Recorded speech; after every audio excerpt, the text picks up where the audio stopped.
મહત્વના સમાચારથી શરૂઆત કરીએ। ટ્રાન્સફર ફી અંગે ગુજરાત સરકારે મહત્વનો નિર્ણય કર્યો છે। રાજ્ય સરકાર દ્વારા ટ્રાન્સફર ફીની મર્યાદા નક્કી કરવામાં આવી છે। તો ટ્રાન્સફર ફીને લઈને સરકારનો મહત્વનો નિર્ણય। ટ્રાન્સફર ફીને લઈને કેટલાક નિર્ણય કરાયા છે અને મર્યાદા પણ નક્કી કરવામાં આવી છે। ઘરના ખરીદ વેચાણ સમયે કુલ આવેજના 0.5% ફી વધુમાં વધુ ₹1 લાખ ટ્રાન્સફર ફી વસૂલી કરી શકાશે। હાઉસિંગ સર્વિસ સોસાયટીઓ પર નિયમ લાગુ થશે। અવેજ વગર મિલકત ટ્રાન્સફર કરવા પર ફી નહીં લાગે। તો સરકારનો મોટો નિર્ણય। કાયદેસરના વારસદારના કિસ્સામાં પણ આ નિયમો લાગુ થશે।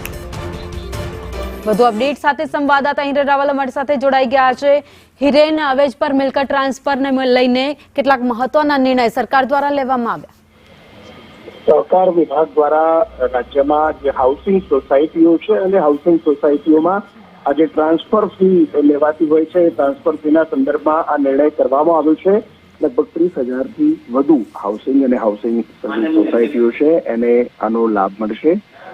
જે ફી છે એમાં સોસાયટીઓના કોઈ પણ ઘરની ખરીદ વેચાણ સમયે કુલ અવેજ જે હોય એની રકમના 5% જ ફી હવે આ ચૂકવવાની રહેશે, અથવા વધુમાં વધુ ₹1 લાખ જે ટ્રાન્સફર ફી છે તે લેવામાં આવશે। એટલે કે જે અવેજ કિંમત છે એના 5% અથવા તો ₹1 લાખ જે કોઈ વધુ હોય એ ફી વસૂલી નહીં શકાય એ પ્રકારે પણ નિર્ણય છે।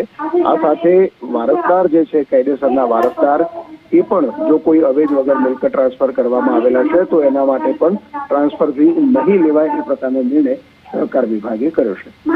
આભાર માહિતી।